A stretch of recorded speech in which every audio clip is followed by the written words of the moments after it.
بسم اللہ الرحمن الرحیم۔ فقہ تیسرا قاعدہ، الیقین لا یزول بالشک، کہ یقین شک سے زائل نہیں ہوتا۔ اس کے ذیلی قاعدوں کا بیان چل رہا ہے۔ مصنف نے اس کا ذیلی قاعدہ بیان کیا، الاصل العدم، جس کی توضیح پچھلے اسباق میں نے کی کہ اس سے مراد یہ ہے کہ صفات عارضہ میں اصل عدم ہے، یعنی ان کا نہ ہونا، اور صفات عارضہ وہ صفات کہلاتی ہیں جن سے فطری طور پر چیز خالی ہوتی ہے، عمومی طور پر وہ چیز اس میں نہیں پائی جاتی ہے، وہ صفات عارضہ کہلاتی ہیں۔ اس سے کئی ایک مسائل ماقبل میں مصنف علیہ الرحمٰن نے ذکر کر دیے، اب یہاں سے ایک مسئلہ اور ذکر کرتے ہیں۔ فرماتے ہیں وَمِنْهَا الْقَوْلُ قَوْلُ الشَّرِيكِ وَالْمُضَارِبِ إِنَّهُ لَمْ يَرْبَحْ لِأَنَّ الْأَصْلَ عَدَمُهُ وَكَذَا لَوْ قَالَ لَمْ أَرْبَحْ إِلَّا كَذَا لِأَنَّ الْأَصْلَ عَدْمُ الزَّائِدِ۔ مسئلہ یہاں سمجھنے سے پہلے شرکت اور مضاربت کو سمجھ لیجئے۔ ایک ہوتا ہے عقد شرکت اور ایک ہے عقد مضاربت، دونوں میں تھوڑا فرق ہے۔ عقد شرکت یہ ہے کہ دو لوگ مشترکہ طور پر اپنا سرمایہ لگا کر مشترکہ طور پر ہی کام کریں، اور اس کام سے جو نفع آئے اس کو اپنے مال کی مقدار اور اس کے اعتبار سے آپس میں تقسیم کر لیں۔ تو اس میں مال بھی ہوتا ہے دونوں کا اور کام بھی ہوتا ہے دونوں کا، اور نفع جو آتا ہے وہ اپنے حصص کے مطابق وہ بانٹ لیتے ہیں۔ یہ عقد شرکت ہے۔ اس میں دونوں میں سے ہر ایک کو دوسرے کی طرف نسبت کرتے ہوئے شریک کہا جاتا ہے۔ جیسے زید و عمر نے مل کر کام کیا تو وہ دونوں شریک ہیں، زید عمر کا شریک ہے، عمر زید کا شریک ہے، دونوں شریک کہلاتے ہیں۔ عقد مضاربت یہ کہ ایک شخص کا مال ہو اور دوسرے شخص کا کام ہو، یعنی ایک شخص اپنا مال لگائے اور دوسرا شخص اس کے مال میں تجارت کرے۔ یہاں جس کا مال ہوتا ہے اسے رب المال کہتے ہیں، اور جو کام کرتا ہے اس مال کے ذریعے تجارت کرتا ہے اس کو مضارب کہا جاتا ہے۔ اس میں جو نفع ہوتا ہے وہ بھی دونوں کے درمیان مشترک ہوتا ہے، لیکن پرسینٹ کے حساب سے، جیسے 50-50 یا 75-25 یا 60-40، جس حساب سے وہ تقسیم، جس حساب سے وہ ٹھہرا لیں اس حساب سے نفع تقسیم ہوگا دونوں میں۔ لیکن اگر نقصان ہوا اس میں تو صرف رب المال کا ہوگا، ہے نا۔ اگر تجارت میں نقصان ہوتا ہے تو وہ نقصان دونوں کے درمیان تقسیم نہیں ہوگا، بلکہ وہ پورا کے پورا نقصان رب المال کا ہوگا، جس کا مال ہے اس کا ہوگا۔ یہ عقد مضاربت ہے، ٹھیک ہے۔ تو مسئلہ یہ ہے کہ عقد شرکت میں شریک نے یا عقد مضاربت میں مضارب نے یہ کہا کہ اپنے رب المال سے یا اپنے دوسرے شریک سے کہا کہ تجارت میں نفع نہیں ہوا ہے نا، اس مہینے تجارت میں کوئی نفع نہیں ہوا ہے، لیکن رب المال یا دوسرا شریک کہہ رہا ہے کہ نفع ہوا ہے، اصل نفع میں دونوں کا اختلاف ہو گیا، یا مقدار نفع میں اختلاف ہوا۔ مثلا مضارب یا شریک یہ کہہ رہا ہے کہ مثلا 500 ہی کا نفع ہوا اس مہینے، اور رب المال اور دوسرا شریک کہہ رہا ہے کہ نہیں، نفع زیادہ کا ہوا ہے، اور گواہ دونوں میں سے کسی کے پاس بھی نہیں ہے دونوں مسئلوں میں۔ تو فرماتے ہیں ان دونوں مسئلوں میں، ان دونوں صورتوں میں مضارب اور جو شریک ہے اسی کا قول معتبر ہوگا، یعنی اگر وہ کہہ رہا ہے کہ نفع نہیں ہوا ہے تو اسی کے قول پر فیصلہ دیا جائے گا، اور یہ کہا جائے گا کہ نفع نہیں ہوا ہے، رب المال اور دوسرے شریک کسی بھی رقم کا مستحق نہیں ہوگا۔ اور جہاں مقدار میں اختلاف ہے وہاں یہ کہا جائے گا کہ جتنا مضارب اور شریک بتا رہا ہے اتنا ہی نفع پر فیصلہ ہوگا. زائد کا جو رب المال یا دوسرا شریک دعویٰ کر رہا ہے وہ ذاتی ثابت نہیں ہوگی، ہے نا. دونوں صورتوں میں شریک اور مضارب کا ہی قول معتبر ہے. کیوں؟ وہ اس لیے کہ نفع کا نہ ہونا یہ اصل ہے. نفع ایک وصف عارض ہے نا. نفع کیا ہے؟ ایک وصف عارض ہے. اور صفات عارضہ میں اصل کیا بتایا؟ عدم. تو جو جس کا قول عدم کو بتاتا ہے اس کا قول جو ہے لیا جائے گا، کیونکہ اس میں اصل یہ ہے کہ نہ ہونا نہ ہو. اور اس کے مطابق جو قول ہے وہ مضارب اور شریک کا ہے، لہذا اسی کے قول پر فیصلہ کیا جائے گا. وَمِنْهَا الْقَوْلُ قَوْلُ الشَّرِيكِ وَالْمُضَارِبِ، اور انہی مسائل میں سے مسئلہ کہ شریک اور مضارب کا قول معتبر ہوگا. کون سا قول؟ انہو لم یربح، یہ کہ نفع نہیں ہوا ہے. لأن الاصل عدمہ، اس لیے کہ اصل نفع کا نہ ہونا ہے. وَقَذَا لَوْ قَالَ، اور اسی طرح اگر مضارب یا شریک نے کہا لم اربح الا کذا، کہ مجھے نفع نہیں ہوا مگر اتنا، تو اتنا ہی مانا جائے گا. کیوں؟ لأن الاصل عدم الزائد، اس لیے کہ اصل یہ ہے کہ زائد نہ ہو. وفی المجمعی من الاقرار،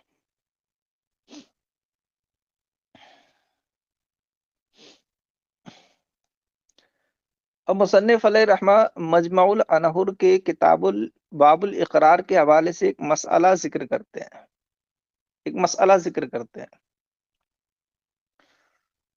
مسئلہ یہ ہے کہ مثلا مضارب 2000 روپے لے کر آیا رب المال کے پاس اور کہا کہ یہی ہے سب، اصل مال اور نفع یہ ہے. یعنی 1000 روپے اصل مال کے ہیں اور 1000 روپے نفع کے ہیں. 2000 لایا تھا نا، کہہ رہا 1000 روپے اصل مال کے ہیں جو آپ نے مجھے دیے تھے، اور 1000 میں نے نفع کمایا ہے. اور نفع چونکہ ہمارے درمیان تقسیم ہے، مشترک طور پر ہے، تو مجھے میرے نفع کا حصہ دیا جائے. یہ کس نے کہا؟ مضارب نے. رب المال یہ کہتا ہے کہ نہیں، جو کل جو رقم ہے 2000، یہ اصل مال ہے جو میں نے تم کو تجارت کے لیے دیا تھا.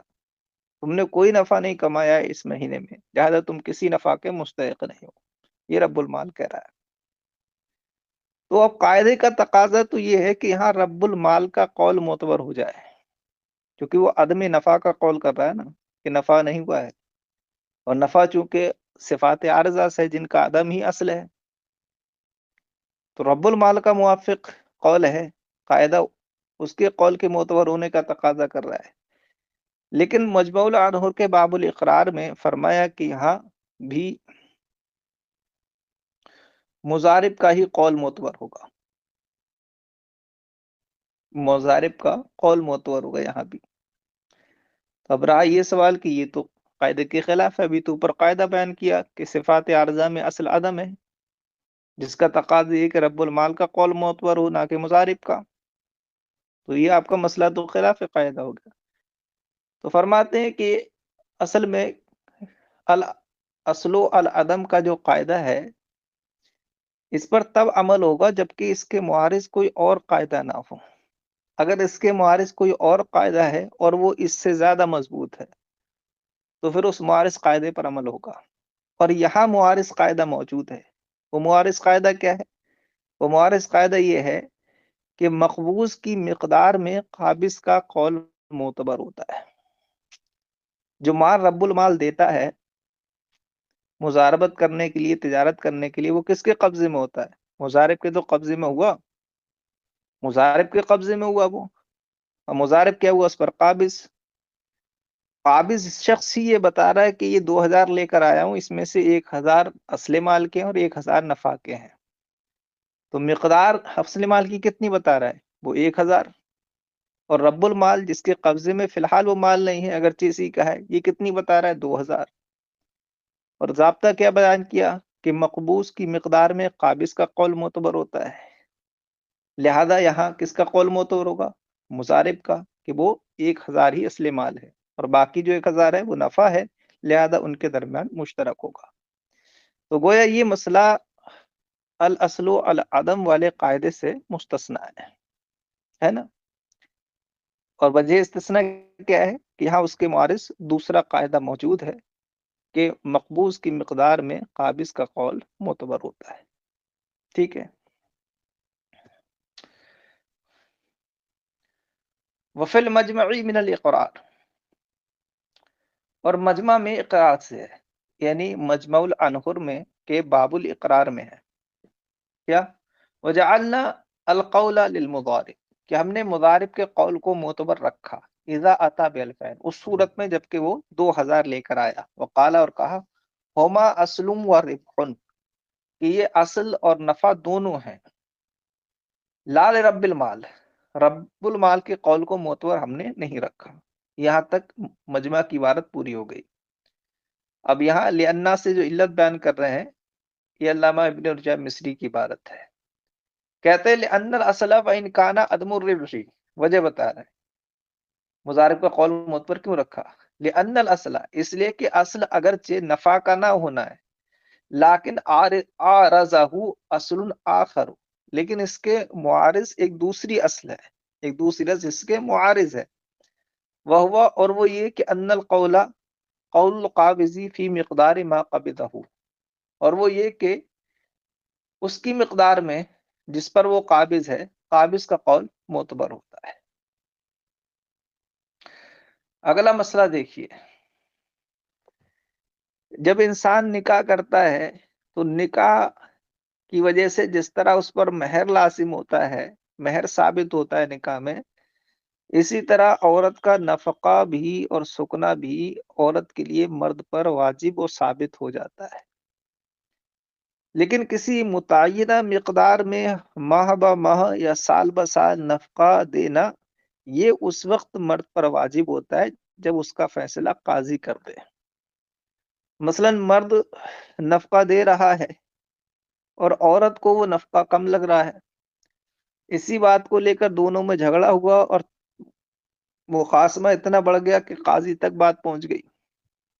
تو قاضی نے شوہر کی آمدنی اور اس کے حالات کو مد نظر رکھتے ہوئے نفقے کی ہر مہینے کی ایک مقدار متعین کر دی کہ ہر مہینے تم اتنا نفقہ بیوی کو دو گے. قاضی کے مقرر کرنے کے بعد اتنی مقدار دینا شوہر پر واجب ہے. تو مسئلہ یہ ہے کہ قاضی نے نفقہ مقرر کر دیا. نفقہ مقرر کرنے کے بعد عورت نے یہ دعویٰ کیا کہ مجھے شوہر کی جانب سے نفقہ نہیں ملا ہے، شوہر کی جانب سے نفقہ مجھ تک نہیں پہنچا ہے. اور مرد یہ کہہ رہا ہے کہ نہیں، میں جو ہے نفقہ پہنچا چکا ہوں، میں نفقہ دے چکا ہوں. گواہ دونوں میں سے کسی کے پاس نہیں ہے، نہ عورت کے پاس ہے نفقہ نہ دینے پر، اور نہ مرد کے پاس ہے نفقہ ادا کرنے پر. گواہ کسی کے پاس نہیں ہے. تو فرماتے ہیں اس صورت میں عورت کا قول معتبر ہوگا. کس کا قول معتبر ہوگا؟ عورت کا قول. کیوں؟ اس لیے کہ نفقے کا نہ پہنچنا ہی اصل ہے. نفقے کا نہ پہنچنا ہی اصل ہے، کیونکہ نفقہ یہ وصف عارض ہے اور وصف عارض کا عدم اصل ہے. تو نفقے کا نہ پہنچنا اصل ہے، تو عورت کا قول موافق اصل ہے، اس لیے بینہ نہ ہونے کی صورت میں عورت کے قول پر فیصلہ ہوگا. یہ مسئلہ ایسا ہی ہے جیسے کہ دائن کا مسئلہ ہے کہ کسی نے قرض دے دیا اور قرض دینے والا یہ کہتا ہے کہ مجھے ابھی قرض واپس نہیں ملا ہے، جس کو دیا تھا وہ کہہ رہا ہے میں ادا کر چکا ہوں. بینہ کسی کے پاس نہیں ہے، تو دائن کا قول معتبر ہوگا، یعنی جس نے قرض دیا تھا اس کا قول معتبر ہوگا، کیونکہ دین دینے کے بعد اصل یہی ہے دین کا نہ پہنچنا. دین کا نہ پہنچنا یہی اصل ہے. تو دائن کا قول موافق ہے اصل کے، اس لیے بلا بینہ کے یا بینہ نہ ہونے کی صورت میں اسی کا قول معتبر ہوگا. تو جیسے یہاں دائن کا قول معتبر ہے، اسی طرح مسئلہ نفقہ میں بھی اس عورت کا قول معتبر ہوگا، کیونکہ نفقہ مقرر کرنے کے بعد وہ عورت بھی دائن کے درجے میں ہی ہے، کیونکہ شوہر پر اس کا نفقہ گویا کہ شوہر پر قرض ہے. تو جیسے دائن کا مسئلہ ہے ویسے یہ نفقے والا بھی مسئلہ ہے. وَلَوِ ادَّعَتِ الْمَرْأَةُ النَّفْقَةَ عَلَى الزَّوْجِ بَعْدَ فَرْضِهَا فَادَّعَى الْوُصُولَ إِلَيْهَا وَأَنْكَرَتْ فَالْقَوْلُ لَهَا كَالدَّائِنِ إِذَا أَنْكَرَ وُصُولَ الدَّيْنِ. اور اگر عورت نے دعویٰ کیا شوہر پر نفقے کا، نفقہ مقرر ہو جانے کے بعد، فَادَّعَى الْوُصُولَ إِلَيْهَا، اور مرد نے دعویٰ کیا عورت تک نفقہ پہنچ جانے کا کہ پہنچ چکا ہے، وَأَنْكَرَتْ، اور عورت نے انکار کر دیا، فَالْقَوْلُ لَهَا، تو عورت کا قول معتبر ہوگا، قَالدَّائِنِ، جیسے کہ دائن، قرض دینے والا، اذا انکر وصول الدین، جبکہ وہ دین کی وصولیابی کا انکار کرتے ہیں. اگلا مسئلہ دیکھیے، مسئلہ وہی ہے جیسے عورت کا نفقہ شوہر پر واجب ہے، ایسے ہی اپنے نابالغ یعنی اولاد صغار ان کا نفقہ بھی ان کے باپ پر یعنی عورت کے شوہر پر واجب ہے. تو کہیں ایسا ہوا کہ اولاد صغار کے نفقہ کو لے کر میاں بیوی میں مخاصمہ ہو گیا، خصومت ہو گئی، جھگڑا ہو گیا، اور اتنا بڑا کہ قاضی کے پاس پہنچا، تو قاضی نے ایک معتدل درمیانی مقدار میں نفقہ اولاد صغار کے لیے متعین کر دیا کہ ہر مہینے ان بچوں کے لیے اتنا خرچہ دو گے. تو ان اولاد صغار نابالغ بچوں کا نفقہ مقرر ہو جانے کے بعد عورت نے دعویٰ کیا اپنے شوہر کے خلاف، کس کا؟ اپنے ان نابالغ بچوں کے نفقے کا، کہ مجھے ان کا نفقہ اس ماہ کا یا اتنے ماہ کا نہیں دیا شوہر نے. اور جو بچوں کا باپ ہے یعنی اس کا شوہر، وہ دعویٰ کر رہا ہے کہ میں نفقہ دے چکا ہوں، ان پر خرچ کر چکا ہوں. بینہ دونوں میں سے کسی کے پاس نہیں ہے، بینہ دونوں میں سے کسی کے پاس نہیں ہے. اب اگر ضابطے کے لحاظ سے دیکھیں تو اس صورت میں بھی عورت کا قول معتبر ہونا چاہیے، کیونکہ نفقے کے مقرر ہونے کے بعد اصل یہ ہے کہ وہ نہ پہنچا ہو، جسے دینا تھا اس کے پاس نہ پہنچا ہو، یہ اصل ہے، اور پہنچ جانا یہ خلاف اصل ہے. تو عورت کا قول اصل کے موافق ہے نا، تو عورت کا قول معتبر ہونا چاہیے، قاعدہ اس بات کا مقتضی ہے. لیکن فرماتے ہیں کہ خلاف قاعدہ یہاں باپ کا قول معتبر ہوگا. کس کا قول معتبر ہوگا؟ باپ کا. لیکن ایسے نہیں قسم کے ساتھ کہ قسم کھا کر کہے کہ ہاں میں نے نفقہ دے دیا ہے، میں خرچ کر چکا ہوں، تو اس کا قول معتبر ہو جائے گا باپ کا. تو گویا یہ مسئلہ بھی سابقہ قاعدے اور ضابطے سے مستثنا ہے. لیکن اب کیوں مستثنا ہے، اس کی وجہ علامہ ابن نجیم مصری علیہ رحمٰن نے بیان نہیں کی ہے. یہ تو کہہ دیا کہ یہ مسئلہ قاعدے سے خارج ہے، لیکن کیوں خارج ہے وہ بیان نہیں کیا ہے. اس کے محشی نے فرمایا کہ وہ اس لیے خارج ہے کہ باپ اصل میں اپنی اولاد پر مہربان ہوتا ہے، اور ہر باپ اپنی اولاد پر خرچ کرتا ہے، تو اس کی ابوت باپ ہونا اس بات کا مقتضی ہے کہ اس نے نفقہ دیا ہوگا، اس نے خرچ کیا ہوگا، ہے نا. اس کا تقاضا یہ ہے، اس لیے یہاں قسم کے ساتھ باپ کے یعنی اس عورت کے شوہر کے قول کو معتبر رکھا ہے، سابقہ قاعدے سے مستثنا اور خارج کر کے. وَلَوِ ادَّعَتِ الْمَرْأَةُ نَفْقَةَ أَوْلَادِهَا الصِّغَارِ بَعْدَ فَرْضِهَا وَادَّعَى الْأَبُ الْإِنْفَاقَ فَالْقَوْلُ لَهُ مَعَ الْيَمِينِ كَمَا فِي الْخَانِيَةِ وَالثَّانِيَةُ خَرَجَتْ عَنِ الْقَاعِدَةِ فَلْيَتَأَمَّلْ. اور اگر عورت نے دعویٰ کیا اپنی نابالغ اولاد کے نفقے کا، نفقہ مقرر ہو جانے کے بعد، اور ان بچوں کے باپ نے دعویٰ کیا الانفاق، نفقہ دینے کا یعنی خرچ کرنے کا دعویٰ کیا، فالقول لہو مع الیمین، تو قسم کے ساتھ باپ یعنی اس عورت کے شوہر کا قول معتبر ہوگا، کما فی الخانیہ، جیسے کہ خانیہ میں ہے. وثانیۃ خرجت عن القاعدہ، مصنف کہتے ہیں دوسرا مسئلہ قاعدے سے خارج ہے. دو مسئلے ذکر کیے نا، تو پہلے عورت کے نفقے کا مسئلہ، اور دوسرا اس کے اولاد صغار کا مسئلہ. تو یہ دوسرا والا جو ہے اولاد صغار کے نفقے والا مسئلہ، اس کے بارے میں کہتے ہیں وَالثَّانِيَةُ خَرَجَتْ عَنِ الْقَاعِدَةِ، اور دوسرا مسئلہ قاعدے سے خارج ہے، فَلْيَتَأَمَّلْ، تو چاہیے کہ غور کیا جائے.